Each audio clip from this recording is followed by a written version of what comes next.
Dashuri. Dashuria është themelimi moral, emocion zgjedhues dhe drejtueshmëri frymore për besim, shpresë dhe ngushëllim, me qëllim që kjo gjendje kërkuese të na çojë përmirësueshëm përpara me optimizëm, siguri të plot dhe konfidencë ndaj mikpritjes së ngrohtë të hynësisë së saj pafund. Pa diskutim, dashuria zotëron kuptimin dhe qëllimin e vërtetë të ekzistencës njerëzore në plotësimin e pafundësisë së saj ndaj nesh si krijesa e caktuar përjetësisht për dominimin moral dhe etik mbi tokë. Fillimisht, dashuria ka stimuluar dhe ndërmarrë krijimin e të dy universive. Së pari, ato të krijesave frymore, në klapa personave angjëllor ose engjëjve, dhe së dyti krijimin e universit material, në klapa planetet dhe galaktikat pafund, këtu duke përfshirë edhe botën fizike me gjallësa të shumëllojshme në tokë. Kur krahasojmë këtë madhështi të pallogaritshme krijimi, atëhere aq më shumë në përputhje me supremitetin e dashurisë që ta përkrash shpirtin e papërsosur të pranishëm njerëzor dhe ta ngushëlloj gjendjen tonë të brendshme, duke çliruar atë biblikisht dhe profesisht nga frikshmëria e dhimbshme e procesit zhvillues të plakjes, sëmundjes dhe atë të afrueshmërisë së paevitueshme tani për tani, të armikut këmbgulës ose armikut fundit vdekjes. Po, fuqia, drejtësia dhe mençuria e dashurisë do ta zgjesoj dhe eliminoj njëherë e përgjithmonë frikën egzageruese të vdekjes ndaj njeriut. Kjo do të përfshirë edhe nxitjen skllavëruese të kotësive me qëllim zhgënjyes, kompleksitetet boshe dhe dominancat që e tërheqin dhe drejtojnë mendjen dhe zemrën në të njëjtin qark moskuptimi, mos përmbushje, kotësi dhe jashtë çdo realiteti me perspektivë negative. Gjithashtu, fryma e dashurisë do ta shkatërroj mos stabilitetin e sigurive sintetike që burojnë nga materializmi dhe ngjitja stimuluese e lakmisë. Në të njëjtën shkallë veprimi, dashuria do ta zgjesoj përjetësisht dominimin e urisë frymore dhe analfabetizmin moral, një frymë e cila aktualisht favorizon lirinë korruptive apo mëkatare në përputhje me dobësitë e mishit njerëzor. Jeta pa dashuri nuk është reale apo një jetë e vërtetë. Nëse ekzistenca njerëzore do të këmbgulte refuzimin e ajrit pastër të dashurisë parimore apo morale, atëhere një jetë e tillë do të mbetej e përkohshme apo provizore dhe si zakonisht ose si në ditët e sotme do të ishte pa shije, e verbër dhe e pandjeshme për të shfaqësuar prezencën jetëdhënëse të saj. Në të vërtetë, sentimenti i kësaj mungese shprese jetëzakontë është i pajisur me një armë të heshtur. Kjo gjendje e çuditshme i injekson një qetësi paralizuese nëpërmjet qëllimit të saj mistik, në përkraje të një atmosfere analfabetizmi moral dhe frymor. Për më tepër, fryma ligjësore mbas kësaj varësie shtytëse mishore dhe degradimi botëror është e caktuar dhe e dizajnuar për ta ulur vlerën e njeriut përkrahjes së një dëshire ndaj vdekjes, ironikisht, e cila madje shkon përtej arsyetimit të papërsosur apo të zakonshëm njerëzor, duke e ulur edhe më shumë potencialitetin e instaluar frymor ndaj shpresës për të jetuar. Pavarësisht se kanë kaluar mbi 6.000 vite, negativizmi dhe zhvillimi në vazhdimsi të një shprese që shuhet biblikisht dhe moralisht, jeta e njeriut e ka origjinën, qëllimin dhe themelimin e saj me pikpamjen e pashtërueshme hynore të ekzistencës përjetësore. Në kontrast me këtë, kur konsiderojmë jetën e kafshëve, duke përfshirë dhe atë të zojve dhe organizmave apo gjallësave të tjera në tokë, ne duhet të dimë dhe kuptojmë se kjo lloj krijimtarie hyjnore është e dizajnuar me paravendosmëri që në fillim, në mënyrë që ky proces të vazhdojë me qarkullimin zëvendësues të një ekzistence provizore. Po, të gjitha krijesat e tjera tokës janë krijuar me gjatësi jetë të kufizuar, por me një qarkullim të pandërprer lindjeje. Kështu, për arsye të mirë, autoriteti i dashurisë e ka favorizuar dhe pajisur vetëm njeriu që ta projektojë dhe paraqes imazhin e saj ose të kësaj cilësie të përsosur nga përjetësia në përjetësi. Sidoqoftë, shpejt, në këtë kohë të caktuar hyjnore, kjo gjendje do të përfektësohet në mënyrë graduale me pikpamje perpetuale, pa diskutim. Meqense dashuria do të qëndrojë e përhershme në pozitën e saj hyjnore, jeta njeriu do të udhëhiqet në pafundësi nga autoriteti, drejtueshmëria dhe modeli i saj praktik. Meqense njerëzit janë krijuar me një ekzistencë të pandërprer apo të pandalshme përjetësie, ku vdekja nuk ishte pjesë e këtij organizmi të përsosur përveç asaj të organizmave të tjera ashtu siç e përmendëm në klapa, dashuria pothuajse e ka nisur një organizim të ri me qëllim për ta shfarrosur ndërhyrjen e panatyrshme të vdekjes, e cila vazhdon ta skllavërojë shpirtin ton nëpërmjet tërheqjes së saj nervozuese. Një mënyrë përcaktuar, autoriteti i pakundërshtueshëm i dashurisë do ta eliminojë vdekjen si armikun më ligjësor të qenies njerëzore. Përveç kësaj, në tokë nuk do të vazhdojë të ekzistojë më frika e paligjshmërisë dhe e mëkatimit. Rrethana ngacmuese apo nxitse që do të zhduken së bashku me gjendjen e frikshme të shuajtjes së kandilit të njeriut dhe po ashtu vetë vdekjes.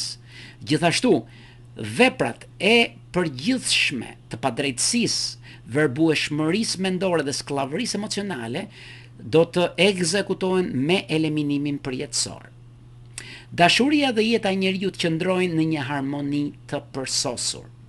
Shpejt, ky orkestrim hyjnor do ta orientojë fakultetin mendor dhe gjendjen emocionuese të njeriu me anë të edifikimit apo edukimit frymor biblik.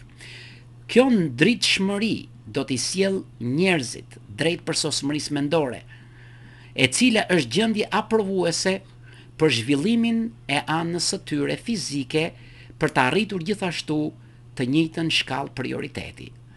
Jeta e njeriut varet nga dashuria, principe dhe njohuria hyjnore. Ne nuk mund të funksionojmë për shumë kohë pa dashuri. Dashuria është thelbi i jetës. Megjithatë, kjo domosdoshmëri nuk është e bazuar vetëm në kushte të përkohshme. Ndryshe, jeta do të vazhdonte të ishte një lloj, si një gjendje e pakonfirmuar, të cilën ne po eksperimentojmë edhe sot. Prandaj, meqense dashuria është e thjeshtë, po ashtu komplekse, kjo cilësi duhet mësuar dhe kuptuar brenda kufive të instaluar, ku reflektimi i saj i përsosur për vizionin ton mendor me progresim frymor të ndërhyrë respektivisht me anë të zotërimit kushtëzues së fushës së saj pakufi. Kështu, zhvillimi ynë mendor, së bashku me progresimin e duhur frymor biblik, do të hyjë në brëndësi të fushës së përkryer të kësaj cilësie të pakufishme. Gjithsesi, ne nuk do të arrijmë të mësojmë në mënyrë të plot madhështinë e dashurisë. Madje, edhe jeta jon e përhershme nuk do të mjaftonte ta përmbante njohurinë e saj pafund. Gjithashtu, mendja njerëzore dhe madje ajo e engjëllore, engjëjve vet, gjithmonë do të kenë ose do të jenë të kufizuar pavarësisht fuqisë me perspektivën e përsosmërisë që do të themelohet përjetësisht edhe për qenien tonë njerëzore mbas Armagedonit. Dashuria është shumë herë më e madhe se sa bota fizike e themeluar këtu në tokë.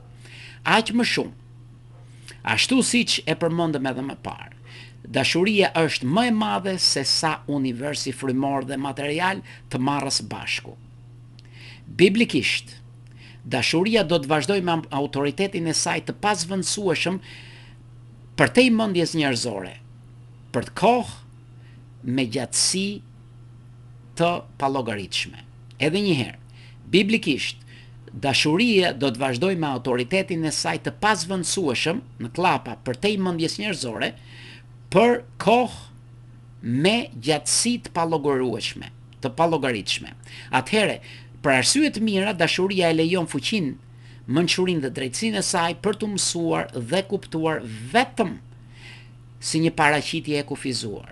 Gjithsesi, kjo sasi do të vazhdoj të mbetet me ne e mjaftueshme si njohuri, emocion dhe energji në gjendje, ose më mirë, një gjendje përgjithshme e siguruar në favor të njerëzimit të bindur e të përulur për të drejtuar dhe pajisur me dispozit përsosur në përjetësi.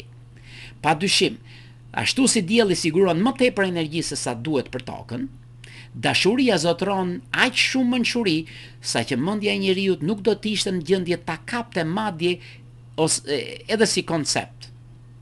Ndoshta një kalim i shpejt reflektimi, vezullimi i mençurisë së dashurisë do ta ndikonte mendjen e njeriut të digjej përtej çdo shërimi, simbolikisht duke folur këtu. Sigurisht, si forca motivuese mbas nismëtarit të jetës, Perëndis, dashuria e njeh strukturën e mendjes, anën emocionale, frymore dhe fizike të njeriut përtej arritjeve tona kufizuese. Po, dashuria e njeh me hollësi madje edhe qëllimet më të thella të zemrës ton tradhtare dhe plot dëshpërim, që ne si krijesa prej dheu e kemi. Nuk kemi zemër jo tradhtare, sidomos tani për tani, zemra jonë është tradhtare, edhe është kundër vullnetit ton shumë herë sepse do çështjet e mishit, në përputhje me librin e Galantasve, në shkrimet greke. Prandaj, vetëm dashuria e ka aftësinë e dur për të siguruar ngushëllim, mbështetje dhe shpëtim, veçanërisht kur zemra është në dhimbje apo kalon një dëshpërim dhe në realitet kjo gjendje mund të jetë shkaktuar nga ngutje të ndryshme dhe parashikime plot ankth nga vetë natyra e saj tradhtare, domethënë natyra e zemrës tradhtare. Gjithashtu, në të njëjtën shkallë veprimi, dashuria është e vëmendshme në përputhje me situatat e krijuara, të cilat mund të nxisin ose mund të nxitin brenda nesh një nevojë për të kërkuar rrugdalje në drejtim të një ndihmese, shpresueshmërie apo çlirimi. Shpesh ne shohim shumë individ ose personalitete që veprojnë me profesionalizëm nga bota dhe psikologji praktike, sigurisht në përputhje me çështje sociale në fushën e tyre politike, art, sport dhe zanate të ndryshme. Por përsëri, kur ka të bëjë me çështjet e zemrës, të njëjtit njerëz dështojnë për ta mbajtur familjen e tyre të unifikuar si një e vetme. Në një farë kuptimi kjo duket sikur dashuria gjithnjë rrëshqet nga fakulteti i tyre mendor, duke i detyruar ata të zhvishen nga perceptimi dhe dinjiteti i nevojshëm. Po, në të vërtetë, edhe pse dashuria kontrollon tërë gravitetin e universit, ajo vazhdon të jetë e durueshme, e përulur dhe bujare në brendësi të bërthamës së energjisë së saj dinamike.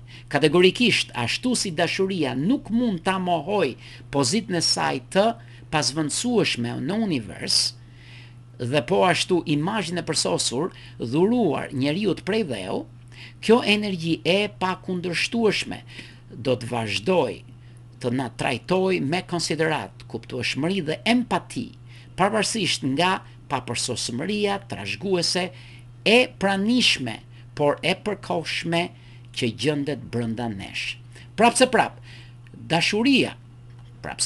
Dashuria nuk mund të merret lehtësisht apo me indiferentizëm. ku me të drejtë ajo nuk do ta pranonte frymën e krenarisë dhe të fudullëkut për ta sfiduar autoritetin e saj. Prandaj dashuria është në lëvizje me vëmendje të përsosur për të ndihmuar, mbrojtur dhe drejtuar ndaj botës së përkryer të saj atë lloj mendje dhe zemre e cila e ka prirjen për të shkuar drejt mençurisë të pakonceptueshme, fuqisë madhështore dhe drejtësisë përsosur të sovranitetit të saj, po të dashurisë. Siç e përmendëm, madhështia dhe rëndësia e supremitetit dashurisë vazhdon të mbetet e ndjesuar në mënyrë që të ndërhyjë në favor të njeriu të bindur përpara pushtetit hynor të saj, jo njeriu të pabindur, gjithmonë njeriu të bindur ndaj pushtetit hynor të saj. Ndryshe, imazhi i besueshmërisë dhe besnikërisë së dashurisë nuk do të konsiderojë më si i tillë. Prandaj, dashuria nuk do të qëndrojë asnjëherë e sprapsur kur ne po kalojmë një gjendje të vështirë frymore dhe emocionale në jetë.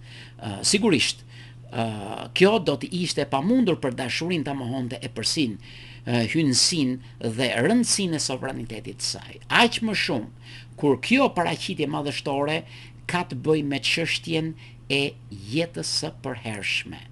Në mënyrë të përcaktuar, kjo është një nga pikat më kryesore për të kuptuar se ne jemi krijuar me pikpamje përjetësore. Faleminderit.